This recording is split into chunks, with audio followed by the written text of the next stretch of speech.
We now know all of the possible routes to the Champions League final as the road to Munich 25 has been completed this morning. So today we're going to run through each fixture, my predictions, and I guess go through the rest of the tournament and see who I think is going to win this year's UEFA Champions League. So of course, here are all of the ties, and we'll go through them in order, starting off with PSV against Arsenal. PSV in this tie after extra time against Juventus in the knockout rounds up against Arsenal, who are one of the favourites at the start of the season really to do very well in the Champions League. Unfortunately for them, they do have a lot of injuries. Hopefully for them, some of those players will be back for this tie.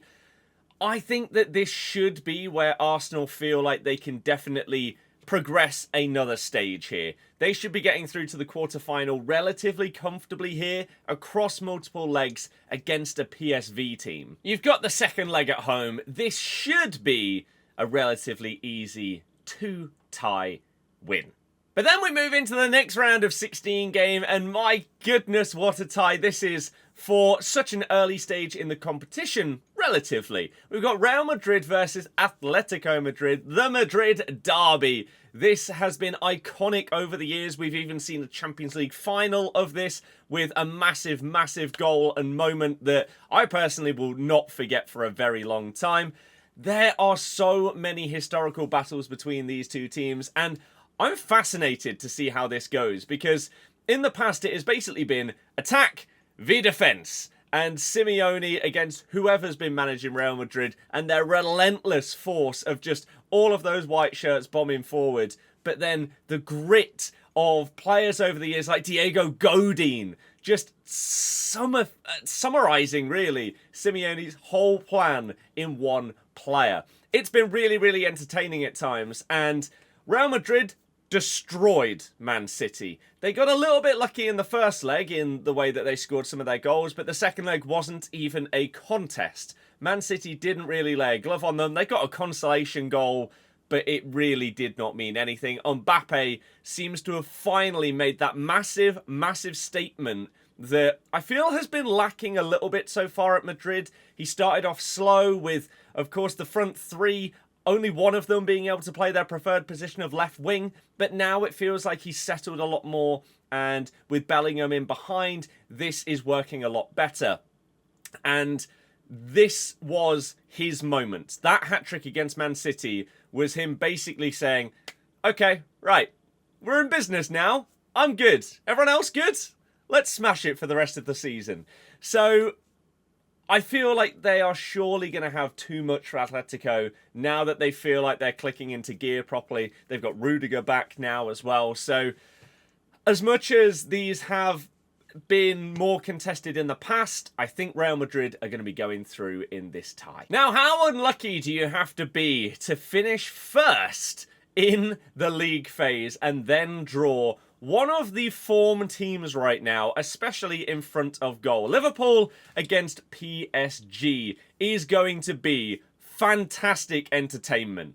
So Liverpool do get the second leg at Anfield, which is really, really important here because PSG are scoring a lot of goals, especially at home. If you didn't see, then in their playoff game, they won 7-0 at home against Brest in order to progress. I think it was 10-0 on aggregate. So this is what they're doing right now. Bradley Barcola, Ousmane Dembele, just phenomenal players right now. The midfield looking better than it has done for years at PSG. This is going to be a real tough test for Liverpool, who in the past month or so, they're slightly wavering in the league, and they've had some not so impressive results and performances. So can they sort of turn that around over the next few weeks ahead of these PSG games? Hopefully for their sake, yes. This is going to be probably the most entertaining matchup out of all of these round of 16 games. And I'd love to go with the underdog of PSG. Now that they've finally got rid of Mbappe, Messi, Neymar, could they actually do it now? It would be a phenomenal story. But I think Liverpool have just got to be the ones that I say they're going through. Club Brugge versus Aston Villa. Two teams that had very, very different league phases. Aston Villa just crept into the top 8, and Club Brugge just crept into the playoffs. And they ended up coming up against 9th place, who Villa finished above, Atalanta. And they actually did really, really well against them. If Lookman had scored his penalty, maybe things would have gone different. But that is neither here or there. Bruges are through, and surely Villa, especially with the second leg at home, are going to have a bit too much. They got a draw against Liverpool the other day. Nice little comeback draw. They have not had a crazy season compared to last year, but they have got some really, really good players. They made some nice January signings as well, which should help them with the rotation that's needed between the Premier League and all the other competitions, basically. So I think that Villa should comfortably see themselves go through to the quarterfinal. Now on the other side of the draw, we have got Benfica up against Barcelona. We already saw this in the league phase, and it was actually really, really good. So Barca, second leg at home. Again, if you're finishing really high up, that is one of the benefits that you get here, and that can be key. Barca are on fire right now, and a lot of their players going forward are just scoring an abundance of goals, having incredible seasons. Lewandowski at his age, Rafinha having the season of his life, Lamine Yamal, of course, we don't really need to talk about him. But then you've got all the youngsters. So we've gone from one set of youngsters of like Pedri and Gavi, but now you're at the next stage of players like Kubasi just coming through and looking like they've played there for years. It's crazy. So I have to have Barcelona going through here. I am a Barca fan. I have been for like 20 years.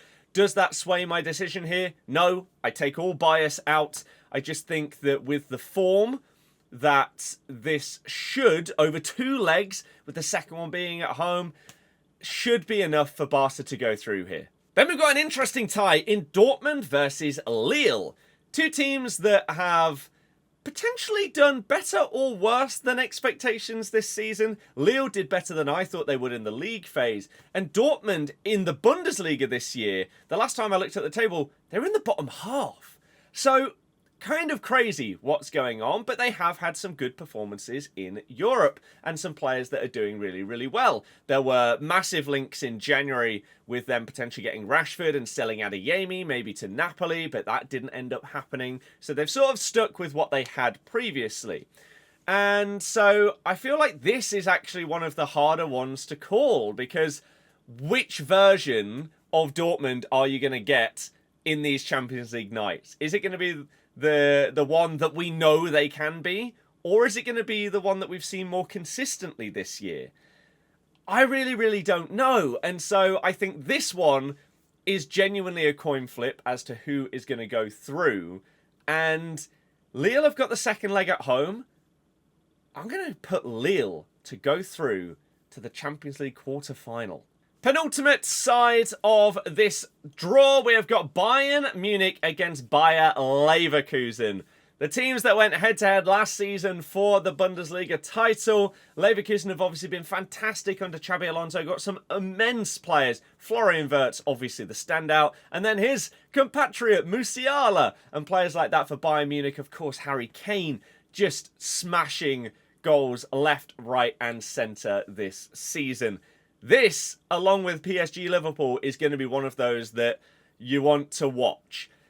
Who goes through, though? Leverkusen are the team that have the home advantage in the second leg, which, as we've said in some of these other ties, can be really, really important. Do I think that that's going to be enough to beat Bayern Munich over 2 legs?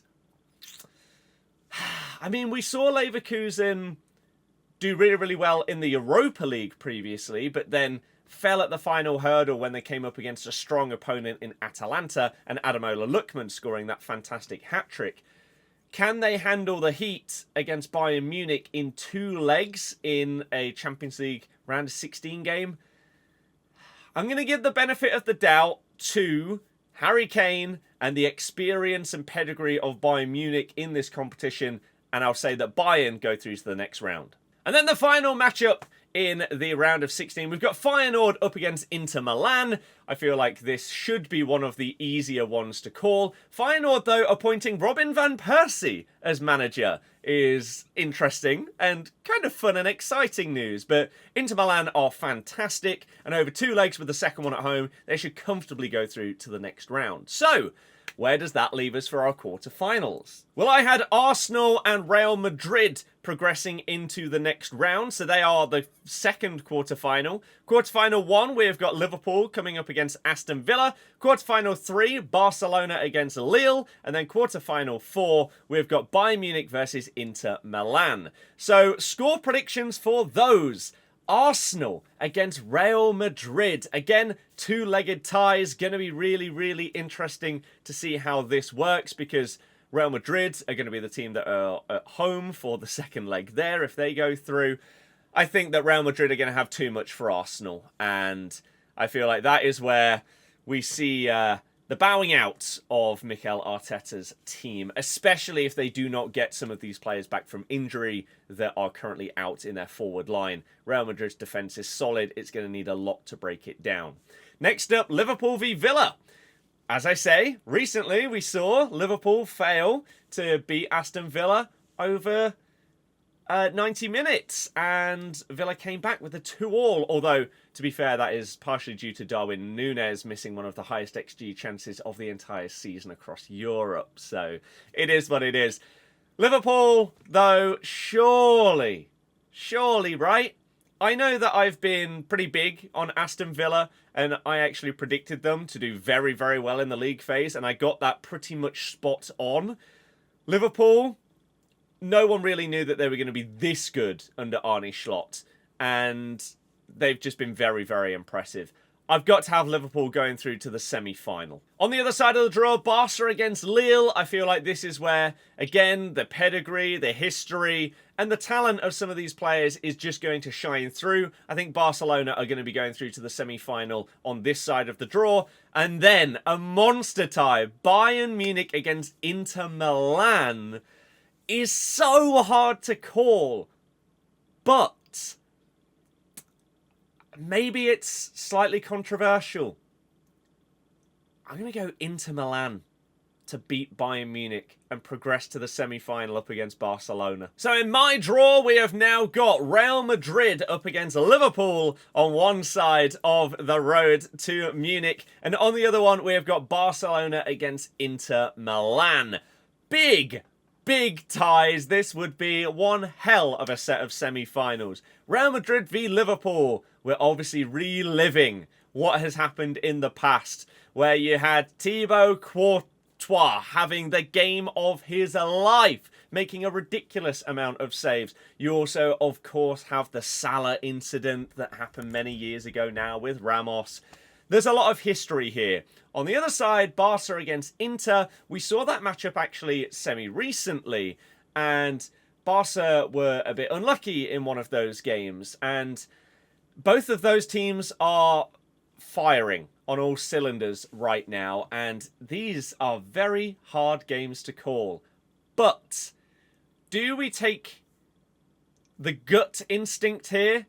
I think you have to. If you overanalyze these things, then you can justify any result and anything happening. But if you stick with your gut, then if it's wrong, fair enough. It was just instinct. So what do I think is going to be the final for the Champions League? I think we're going to get the first ever, I believe, El Clasico Champions League final. Real Madrid to go through against Liverpool and Barcelona to go through against Inter Milan, and they face off against each other in Munich. What a spectacle it would be.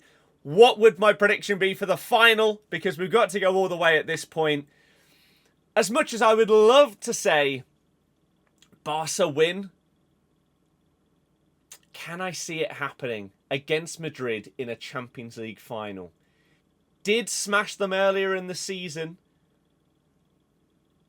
but it feels like Madrid have just clicked together now from the earlier parts of the season, where Mbappe, Vinny fighting for left wing spot and striker. I feel like they're just improving more and more and more. Sadly, once again, I think Real Madrid are going to win the Champions League. I really didn't think that this was going to be the case a few weeks ago. I actually thought Man City would potentially turn their season around and go through against Madrid. That first leg, they just needed to calm things down more in defence, and they failed. And then the second leg, the defence was basically non-existent. Barca, again, I would love to see a Champions League win, especially over Real Madrid. But Madrid in this competition, man, they're just a different beast. So that is my full predictions for the Road to Munich 2025 Champions League knockout stage. Let me know yours in the comments. Do you agree? Do you disagree? I'm very interested to know. And I'm so excited to see the first of these games. They're coming up very, very soon. It's going to be a lot of fun. Thank you very much for watching. I'll see you guys next time. Bye.